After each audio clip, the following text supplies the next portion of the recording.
Well, the local branch of off-track betting is in the hot seat once again tonight. Last May, the state legislature terminated Western New York OTB's board of directors, but just days before they were replaced, the board gave OTB managers new multi-year contracts. At the time, the board told our partners at Investigative Post that these were just extensions of existing contracts. But tonight we've learned those existing contracts didn't exist. So joining me now is the reporter behind the story, Jeff Kelly with Investigative Post. Thanks for being here tonight to talk all about this. So you had to file a Freedom of Information request to get these contracts, and then oops, they don't exist. Usually you just get the note saying, oh, we need more time to fulfill your request. Right. No, this time they answered fairly promptly.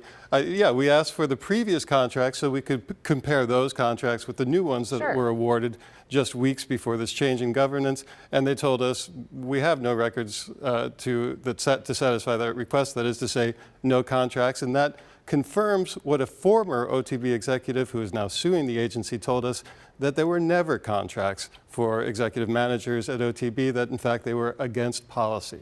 So how did that influence how you moved forward with your reporting once you found that out? Well, so what we wanted to do, we wanted to figure out why the board of directors chose that moment, April, just again, days before they were about to be dismissed, to essentially lock into place a management team.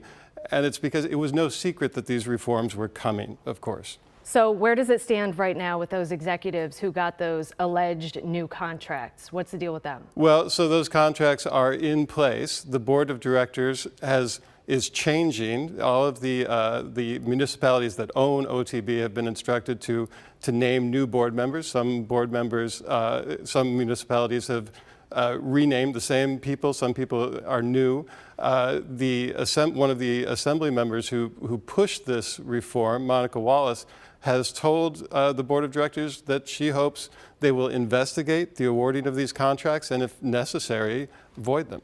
Okay, so there could be some fallout from this. Now, the boardroom move might not be a good look, it might not be a good headline, but should taxpayers be concerned with this type of behavior? And can this be reversed or changed or anything?